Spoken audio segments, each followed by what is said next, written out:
আল্লাহর কসম, জীবন দিব কিন্তু 24 হারিয়ে যেতে দেব না। কি বাকি আছে? এই জাতি তো জীবন দিতে দিতেই এই জায়গায় এসেছে। আমাদের কি জবাব শহীদ পরিবারের সদস্যবৃন্দের কাছে?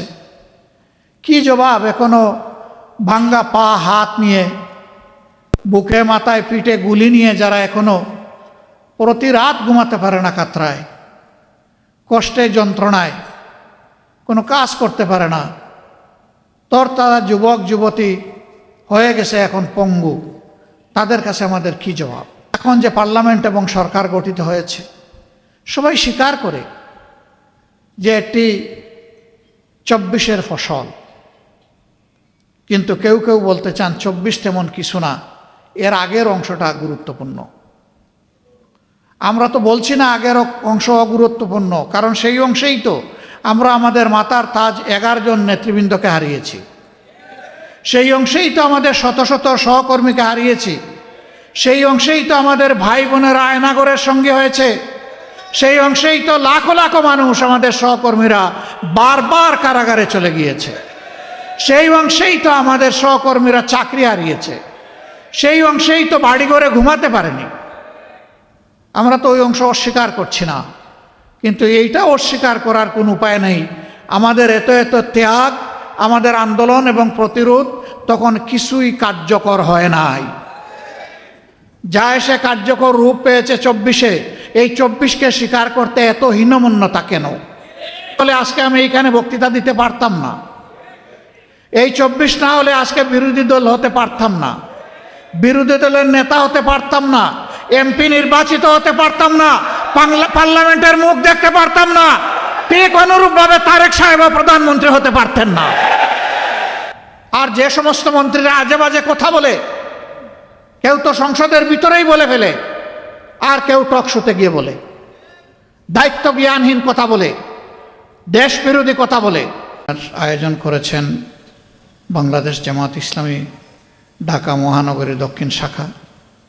আয়োজনের সম্মানিত সভাপতি, সম্মানিত অতিথিবৃন্দ, শহীদ পরিবারের গর্বিত সদস্যবৃন্দ, আহত পঙ্গু ভাই ও বোনেরা, সুধীমণ্ডলী, সাংবাদিক বন্ধুগণ, জাতি হিসাবে আমরা গর্বিত এবং লজ্জিত। আমরা গর্বিত এই জাতি ইতিহাসের বাঁকে বাঁকে রক্ত দিয়ে, জীবন দিয়ে অন্যায়ের বিরুদ্ধে লড়াই করে কাঙ্ক্ষিত বিজয় ছিনিয়ে এনেছে।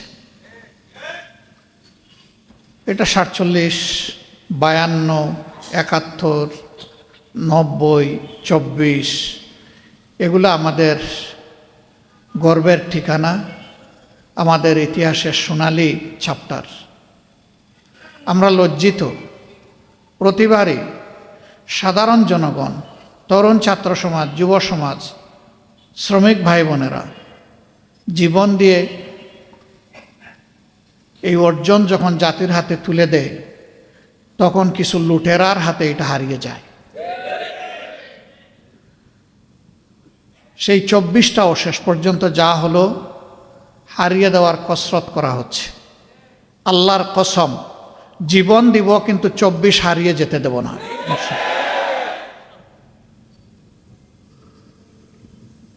কি বাকি আছে? এই জাতি তো জীবন দিতে দিতেই এই জায়গায় এসেছে। আমাদের কি জবাব শহীদ পরিবারের সদস্যবৃন্দের কাছে?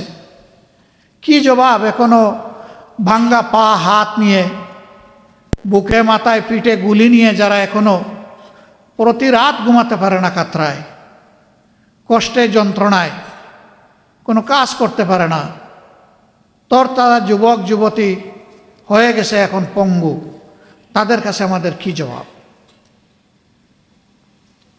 এখন যে পার্লামেন্ট এবং সরকার গঠিত হয়েছে, সবাই স্বীকার করে যে এটি 24-এর ফসল, কিন্তু কেউ কেউ বলতে চান 24 তেমন কিছু না, এর আগের অংশটা গুরুত্বপূর্ণ। আমরা তো বলছি না আগের অংশ অগুরুত্বপূর্ণ, কারণ সেই অংশেই তো আমরা আমাদের মাতার তাজ 11 জন নেতৃবৃন্দকে হারিয়েছি, সেই অংশেই তো আমাদের শত শত সহকর্মীকে হারিয়েছি, সেই অংশেই তো আমাদের ভাই বোনেরা আয়নাগরের সঙ্গে হয়েছে, সেই অংশেই তো লাখো লাখো মানুষ আমাদের সহকর্মীরা বারবার কারাগারে চলে গিয়েছে, সেই অংশেই তো আমাদের সহকর্মীরা চাকরি হারিয়েছে, সেই অংশেই তো বাড়িঘরে ঘুমাতে পারেনি। আমরা তো ওই অংশ অস্বীকার করছি না, কিন্তু এইটা অস্বীকার করার কোনো উপায় নেই। আমাদের এত এত ত্যাগ, আমাদের আন্দোলন এবং প্রতিরোধ তখন কিছুই কার্যকর হয় নাই। যা এসে কার্যকর রূপ পেয়েছে 24-এ, এই 24কে স্বীকার করতে এত হীনমন্যতা কেন? এই 24 না হলে আজকে আমি এইখানে বক্তৃতা দিতে পারতাম না, এই 24 না হলে আজকে বিরোধী দল হতে পারতাম না, বিরোধী দলের নেতা হতে পারতাম না, এমপি নির্বাচিত হতে পারতাম না, পার্লামেন্টের মুখ দেখতে পারতাম না, ঠিক অনুরূপভাবে তারেক সাহেব প্রধানমন্ত্রী হতে পারতেন না।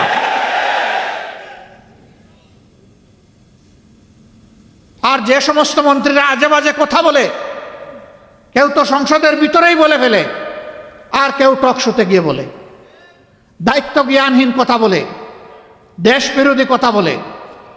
আমরা যখন সংসদে এই বিষয়গুলো তুলে আনি, তখন বলা হয় এগুলা সংসদের বাইরের ব্যাপার।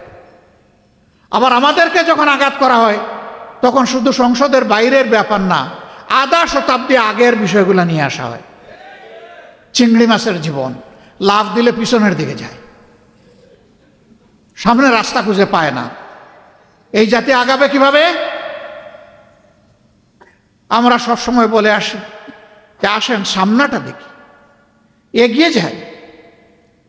যেই অঙ্গীকার নিয়ে 24 হয়েছে, সেই অঙ্গীকার বাস্তবায়ন করি। বড় কিছু নয়। এই যুবকেরা চেয়েছিল একটা বৈষম্যহীন সমাজ, চেয়েছিল সকলের অধিকার নিশ্চিত হোক, তারা চেয়েছিল বাংলাদেশ থেকে দুর্নীতি দূর হোক, তারা চেয়েছিল চাঁদাবাজদের কবলে পড়ে জাতির যে জেরবার অবস্থা, এখান থেকে জাতি মুক্তি পাক। তারা চেয়েছিল আদালতে গেলে মানুষ যেন ন্যায় বিচারটা পায়। এই তো এতটুকু। তারা তো কারো কাছে ভিক্ষা চায়নি। তারা বলেছে আমাদের যোগ্যতা অনুযায়ী আমাদের হাতে কাজ তুলে দিতে হবে। আজকে অনেক বড় বড় কথা আমরা শুনছি বিভিন্ন দিক থেকে, কিন্তু কাজের বেলায় আমরা এটা খুঁজে পাই না। আপনারা নিশ্চয়ই সংসদ দেখেন, আমি বিশ্বাস করি এই কারণে দেখেন যে এই সংসদকে আপনার মজলুমের সংসদ মনে করেন। সেই মজলুম এমপিরা ওখানে গিয়ে জনগণের জন্য কি বলে, এইটা আপনারা আগ্রহ ভরে শুনতে চান, দেখতে চান। আপনারা মূল্যায়ন করবেন আপনাদের বিবেকের পর্দায়, এ গভীর বিশ্বাস আমাদের আছে।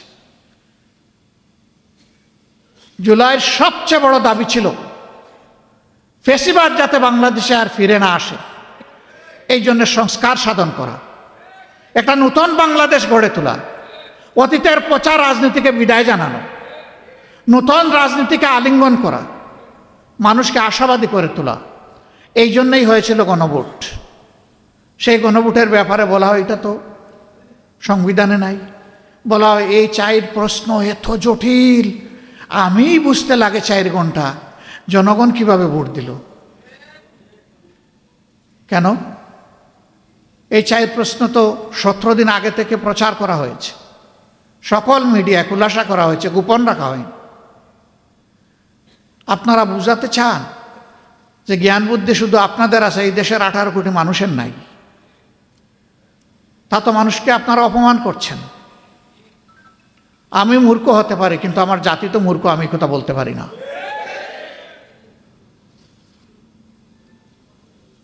সম্মানিত ভাইয়েরা, 4 প্রশ্ন জাতি যদি না বুঝে তো 31 প্রশ্ন বুঝে কিভাবে?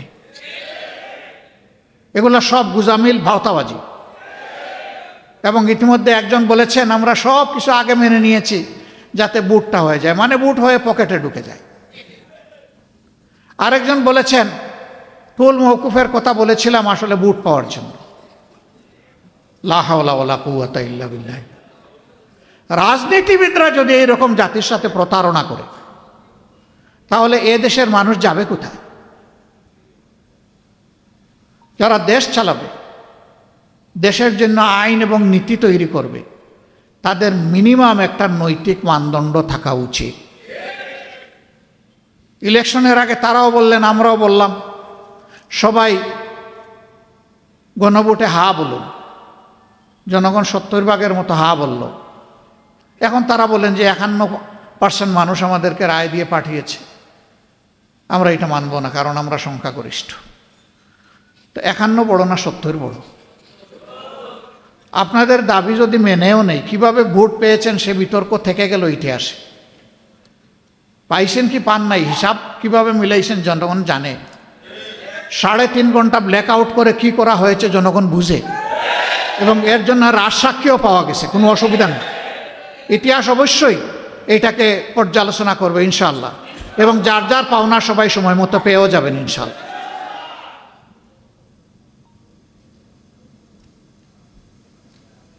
এবং 70% মানুষের রায়কে অগ্রাহ্য করে এখন আমাদেরকেও বলা হচ্ছে আপনারাও আসেন, এই অগ্রাহ্যের মিছিলে আপনারাও শরিক হয়ে যান।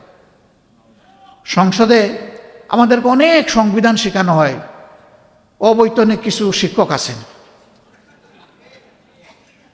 হাবভাব যে দুনিয়া সব কিছু ওনারা বুঝেন। তা আমি একটু জিজ্ঞেস করতে চাই, সংবিধান সংশোধন কমিটি নামে কোনো কমিটি কোনো বিধিতে কোনো সংবিধানে আছে কিনা? যদি না থাকে তো এটা কেন?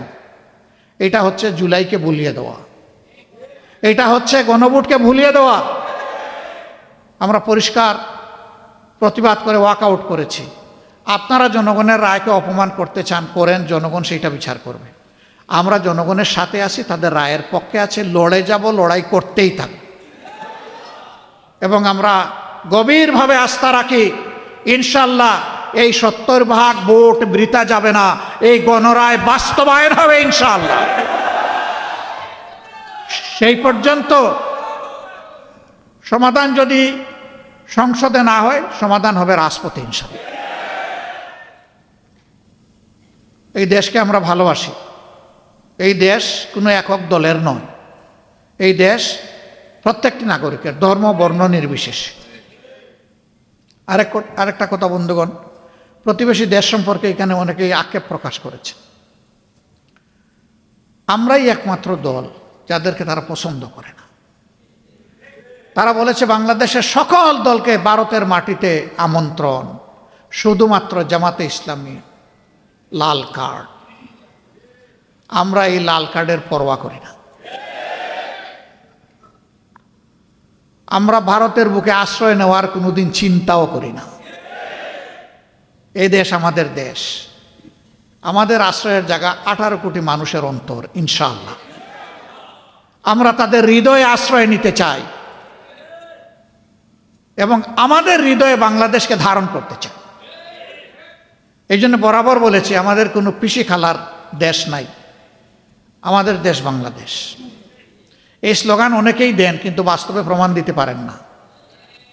আলহামদুলিল্লাহ, আমাদের নেতৃবৃন্দ জীবন দিয়ে ফাঁসির তক্তার উপর দাঁড়িয়ে প্রমাণ করেছেন বাংলাদেশই আমাদের ঠিকানা। আমরা সেই নেতৃবৃন্দের রেখে যাওয়া আমানতের সম্মান রক্ষা করব ইনশাআল্লাহ। ভারত আমাদের প্রতিবেশী, তাদের সাথে আমরা সৎ প্রতিবেশীর আচরণ করতে চাই এবং তারাও আমাদের সাথে সৎ প্রতিবেশীর আচরণ করছে ওটাও দেখতে চাই। এর ভিন্ন কোনো সম্পর্ক কারো সাথেই আমাদের থাকবে না। আমাদের পররাষ্ট্রনীতি স্বাধীন। এ দেশ তার পররাষ্ট্রনীতি কারো ডিকটেশনে চলুক, এটা আমরা চাই না। এটা জনগণের অভিপ্রায়ে চলবে ইনশাআল্লাহ।